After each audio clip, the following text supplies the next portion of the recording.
Hallelujah. परमेश्वर के लोगों, परमेश्वर आप सबको आशीष करे। मैं प्रोफेट शैलेंद्र मट्टू स्वागत करता हूं आप सबका जिंदा परमेश्वर की हजूरी में, प्रभु यीशु मसीह की हजूरी में आपका स्वागत है। आज हम परमेश्वर के वचन में से सीखेंगे पाप जो है वो आत्मिक मृत्यु को उत्पन्न करता है। इससे पहले हमने बाइबल में से जाना पाप की मजदूरी जो है वो मौत है। आज हम जानेंगे पाप कैसे मृत्यु उत्पन्न करता है।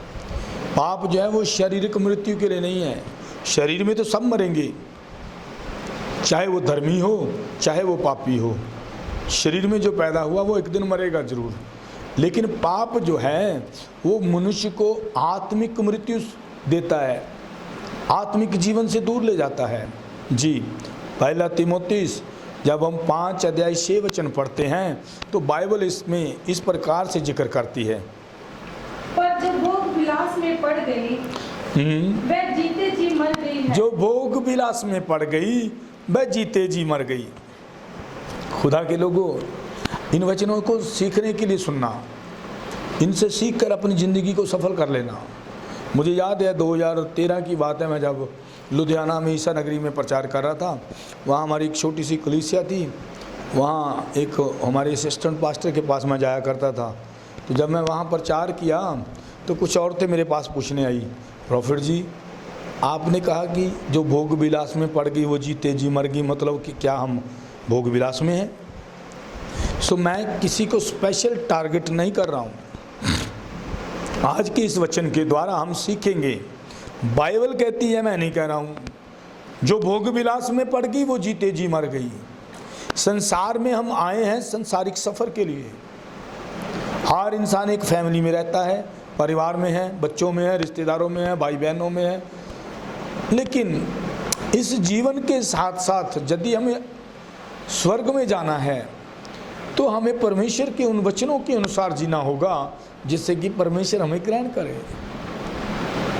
बहुत सारे लोग मसीही कट्टरता के कारण, वाद विवाद करने के कारण बाइबल को बिब्लिकली जानते हैं और तर्क बतर्क करते हैं। सो बाइबल हमें सिखाती ऐसा करने से हम स्वर्ग में नहीं जा पाएंगे। खुदा के लोगों, परमेश्वर ऐसी आशीष करें कि जब आप आज इन वचनों को सुनो आपका जीवन बदल जाए और आप आशीष पाओ। सो आज हमारे पास हेडिंग है पाप जो है वो आत्मिक मृत्यु को उत्पन्न करता है। पहला तीमुथियुस 5 अध्याय 6 वचन कहता है जी, पर जो भोग विलास में पड़ जो भोग विलास में पड़ गई वह जीते जी मर गई। वह जीते जी मर गई है। चाहे वो स्त्री हो चाहे वो पुरुष हो, जितना हम संसारिक बातों में रहेंगे। भोग विलास का मतलब ये नहीं कि पाप और व्यभिचार। भोग विलास का मतलब संसारिक बातों में फंसे रहना, संसारिक रीति रिवाजों में रहना, संसारिक लोगों के साथ ज़्यादा तालमेल रखना, अपने आप को व्यस्त रखना संसार में। परमेश्वर कहता मैंने तुझे संसार से अलग कर लिया है। भाई जो खुदा के लोग हैं वो तो अलग किए गए हैं। तो जो भोग विलास में रहते हैं वो जीते जी ही मर जाते हैं, उनकी आत्मा मर जाती है। तर्क वितर्क करने वाले लोग, दोष लगाने वाले लोग, ईर्ष्या करने वाले लोग कभी भी आत्मिक जीवन में जिंदा नहीं रहेंगे। सो आत्मिक मृत्यु, बुरी बातें, विरोध, क्रोध, ईर्ष्या, झगड़ा, निंदा, चुगली, ये जो है पाप को उत्पन्न करता है। और पाप जो है वो आत्मिक मृत्यु को उत्पन्न करती है। हम प्रकाशित वाक्य 3 अध्याय 1 वचन पढ़ते हैं। बाइबल इस प्रकार से जिक्र करती है आत्मिक मृत्यु के प्रति। जी, सरदीस की कलीसिया के दूत को ये लिख, परमेश्वर कहते हैं सरदीस की कलीसिया को लिख, जिसके पास परमेश्वर की 7 आत्माएं, जिसके पास परमेश्वर की 7 आत्माएं हैं। ध्यान से सुनना जी मुझे, जिसके पास 7 आत्माएं हैं और 7 तारे हैं, और 7 तारे हैं, वह ये कहता है कि मैं तेरे कामों को तो जानता हूँ। तो जीवित कहलाता है परंतु है मरा हुआ। तू शारीरिक तौर पर जिंदा है, तू तर्क वितर्क करता है, तू बाइबल पढ़ता है, तू वचन सुनता है, तू वचन सुनाता है, परंतु तुम खुद मरे हुए हो। जब तक हम आत्मिक रीति से जिंदा नहीं हैं और हम बातें ही करते हैं, इन बातों के द्वारा हम स्वर्ग में नहीं जाएंगे। क्योंकि ये जो बातें हैं ये पाप को उत्पन्न करती है और पाप आत्मिक मृत्यु को उत्पन्न करता है। इसलिए बाइबल प्रकाशित वाक्य 3:1 में कहती है, सरदीस की कलीसिया को लिख, वह जिसके सामने 7 दीपक हैं, 7 तारे हैं, वो ये कहता है, मैं तेरे कामों को जानता हूँ, तू जिंदा तो कहलाता है परंतु मरा हुआ है तू। जी आइए हम एक और वचन पढ़ेंगे। जब हम लूका की अंजील उसका 15:32 पढ़ते हैं, परमेश्वर के लोगों, संसार के लोगों, सुनो आत्मा कलीसिया से क्या कहता है। जी परंतु अब आनंद करना और मगन होना चाहिए कि ये तेरा भाई मर गया था, जी गया है, खो गया था, अब मिल गया है। मर गया था मतलब जो लोग पाप और बुराई में हैं, ईर्ष्या और क्रोध में हैं, निंदा और चुगली में हैं, संसारिक बातों में हैं, वो आत्मिक रीति से मरे हुए हैं, क्योंकि वो पाप में है और पाप जो है वो आत्मिक मृत्यु को उत्पन्न करता है। इसलिए बाइबल कहती है, जब यीशु मसीह अपने प्रिय मित्र लाजर के घर में आते हैं, उसकी बहन मरियम और मार्था कहती है, यदि तू जहाँ होता है स्वामी, हमारा भाई नहीं मरता। यीशु कहते हैं, अब आनंद मनाओ क्योंकि तेरा भाई मर गया था, अब जिंदा हो चुका है। जी एक और वचन पढ़ना चाहता हूँ, यूहन्ना की अंजील 6:53। परमेश्वर आपको आशीष करे। जी यीशु ने उससे कहा, मैं तुमसे सच सच कहता हूँ, जब तक मनुष्य के पुत्र का मांस ना खाओ और उसका लहू ना पियो तुम में जीवन नहीं। लो जी सुनिए ध्यान से, परमेश्वर का वचन कहता है, जब तक तुम मनुष्य के पुत्र का मांस ना खाओ, उसका लहू ना पियो, तुम में जीवन नहीं है। और ये रीत तब पूरी होती है जब हम विश्वास करते हैं, बपतिस्मा ले लेते हैं, तब हम यीशु के लहू में सहभागी हो जाते हैं, उसके शरीर में सहभागी हो जाते हैं, तब जाकर आत्मिक जीवन को पा सकते हैं। जी इसलिए बाइबल कहती है, जब तक तुम उसका मांस ना खाओ, उसका लहू ना पियो, तुम में जीवन नहीं है। तो इन चीज़ों को करना बहुत ज़रूरी है। याद रखें, आत्मिक मृत्यु को उत्पन्न करता है पाप, और यदि आप उसकी व्यवस्था को फॉलो नहीं कर रहे, उससे दूर हैं, तो आप मरे हुए हैं, आप जिंदा नहीं हो। शरीर में जिंदा हो सकते हैं, आप आत्मिक रीति से मरे हुए हैं। तो जाग जाएं, जाग उठें। ओ संसार में रहने वाले लोगों, आत्मिक जीवन का होना बड़ा जरूरी है। इसीलिए यीशु ने कहा, यदि कोई मुझ में विश्वास करता है तो वो नई सृष्टि है, देखो पुरानी बातें बीत गई, अब वह नहीं हो गई। सिर्फ ईसाई बन जाने से स्वर्ग नहीं जाएंगे। आप चर्च जाते हैं, बाइबल पढ़ते हैं, वचन सुनते हैं, वचन सुना भी देते हैं, और आप खुद उन व्यवस्था को फॉलो नहीं कर रहे, आप आत्मिक रीति से मरे हुए हैं। और आत्मिक पाप जो है वो आत्मिक मृत्यु को उत्पन्न करता है। चाहे वे धर्मी हो इंसान, चाहे पापी हो, शारीरिक तौर पर सब मरेंगे, परंतु याद रखना, जो आत्मिक रीति से मरा हुआ है वो स्वर्ग में नहीं जाएगा, और जो उसका लहू नहीं पीता, जो उसका मांस नहीं खाता, वो आत्मिक रीति से मरा हुआ है। से हालेलुया, से हालेलुया। परमेश्वर आप सबको आशीष करे। मैं एक और वचन पढ़ना चाहता हूँ। ये इफिसियों की पुस्तक उसका 2:1, book of Ephesians chapter 2 verse 1, chapter 5 verse 14। जी उसने तुम्हें भी जिलाया जो अपने अपराधों और पापों के कारण मरे हुए थे, उसने तुम्हें भी जिलाया। इसलिए मैं हर प्रचार में एक ही बात करता हूँ, यीशु केवल ईसाइयों के लिए नहीं आए हैं। आप जिस यीशु को ईसाइयों का गुरु कहकर बुला देते हो, छोड़ देते हो, वो यीशु कोई किसी धर्म के गुरु नहीं है। उसने तुम्हें भी जिलाया जो अपने अपराधों और अपने पाप के कारण मरे हुए थे, उनको जिलाया उसने।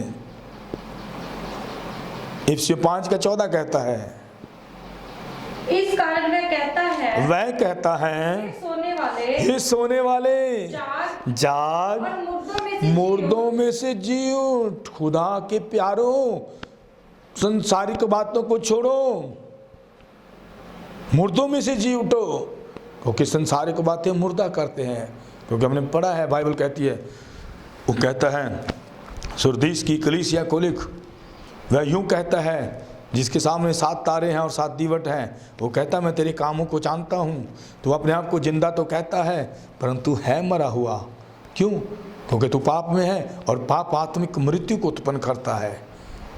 इसलिए बाइबल कहती है इफिसियों 5:14, इस कारण वह कहता है हे सोने वाले जाग, मुर्दों में से जी उठ, तो मसीह की ज्योति तुम पर चमकेगी। जब आप आत्मिक रीति से जी उठेंगे, परमेश्वर का प्रकाश आपके ऊपर काम करेगा, परमेश्वर की सामर्थ आपके हाथों के द्वारा काम करेगी, मिरेकल होने लगेंगे, बीमार चंगे होंगे, भविष्यवाणियां होगी, लोग अंधकार से रोशनी में आ जाएंगे। इसलिए वो कहता है ऐ सोने वाले जाग और मुर्दों में से जी उठ, तो मसीह की ज्योति तुम पर चमकेगी। ऐ संसार के लोगों, जब हम पाप को छोड़ते हैं, बुराई को छोड़ते हैं, संसारिक बातों को छोड़ते हैं, यदि आप और मैं विश्वासी हैं, मैं प्रॉफिट हूँ, तुम विश्वासी हो, लेकिन हम संसारिक लोगों की तरह ही बातें करते हैं, वैसा ही निंदा, वैसी ही चुगली, वैसे ही पाप, वैसे ही सारा कुछ, तो आप में, मुझ में, या संसारिक लोगों में अंतर क्या है? क्या जिंदा हुए हो? क्या आत्मिक रीति से जीवित हो? यदि आत्मिक रीति से जी उठे हो तो याद रखना अनंत काल के जीवन में प्रवेश करोगे। परंतु यदि अभी भी पाप में हो तो बाइबल कहती है पाप आत्मिक मृत्यु को उत्पन्न करता है। इसलिए खुदा ने कहा इफिसियों 5:14 में, ऐ सोने वाले जाग और मुर्दों में से जी उठ, तो मसीह की ज्योति तुम पर चमकेगी। आज बहुत सारे जवान बेटे बेटियां हाथों से मिरेकल करना चाहते हैं, मिनिस्ट्रियां चलाना चाहते हैं। मैं आपको बताऊं, ये मिनिस्ट्री आप मेरे द्वारा नहीं चलाते, मैं नहीं चलाता हूं, चलाने वाला कोई और है। जब तक यहोवा ही परमेश्वर घर ना बनाए, बनाने वाले की परिश्रम बेअर्थ है। याद रखना, वो कहता जाग, मुर्दों में से जी उठ, तो मसीह की ज्योति जो है वो तुम पर चमकेगी। जाग उठें, मुर्दों में से जी उठें, पाप छोड़ दें, आत्मिक मृत्यु हो जाएगी। अगर आप मुर्दों में से जी उठेंगे, आत्मा में जिंदा हो जाएंगे, मिरेकल अपने आप होंगे। हालेलुया। आज लोग अपने मिरेकल के लिए परेशान हैं। बाइबल हमें बताती है आप अपने मिरेकल को ढूंढ रहे हो, परमेश्वर तुम्हारे जीवन के द्वारा मिरेकल करेगा और संसार देखेगा। एक आखिरी वचन पढ़ना चाहता हूँ, कलीसियों की पुस्तक 2:13 भी कुछ इस प्रकार से कहता है। जी, उसने तुम्हें भी जो अपने अपराधों और अपने शरीर की खतना रहित दशा में मुर्दा थे, उसने तुम्हें भी तुम भी आते हो उसमें तुम्हें भी जो अपने अपराधों और अपने शरीर की खतना रहित दशा में मुर्दा थे, उसके साथ जिलाया और हमारे सब अपराधों को क्षमा किया, हमारे सारे अपराधों को क्षमा कर दिया है। ओ खुदा के लोगों, संसार के लोगों, जब आत्मिक रीति से जी उठोगे ना, वो सारे अपराधों को क्षमा कर देगा। इसलिए मन फिर आए, छोड़ दे पाप करना और आत्मिक जिंदगी को ग्रहण कर ले। जी उठे मुर्दों में से, वो कहता है सोने वाले जाग, मुर्दों में से जी उठ, तो मसीह की ज्योति तुम पर चमकेगी। परमेश्वर के काम तुम्हारे जीवन में दिखाई देंगे। यीशु ने अपने चेलों से कहा, यीशु ने संसार को कहा, मुझ पर विश्वास मत करो परंतु मेरे कामों पर तो विश्वास करो। इसलिए मैं तुम्हें भी कहता हूँ, मुझ पर विश्वास ना करना।